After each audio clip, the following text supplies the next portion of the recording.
ang mahalaga, kung may budget ka, paggawa mo na. SB19 Style, diretsahang sinagot ang surgery at disbandment issue.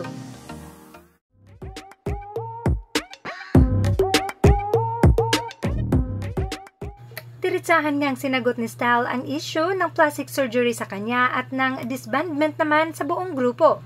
And with the plastic surgery issue, Style answered this with full confidence. When it comes to enhancing yourself, hashtag self-love. Kung dun ka magiging masaya, dun ka magiging confident, ano naman? Tsaka ang mahalaga, kung may budget ka, paggawa mo na.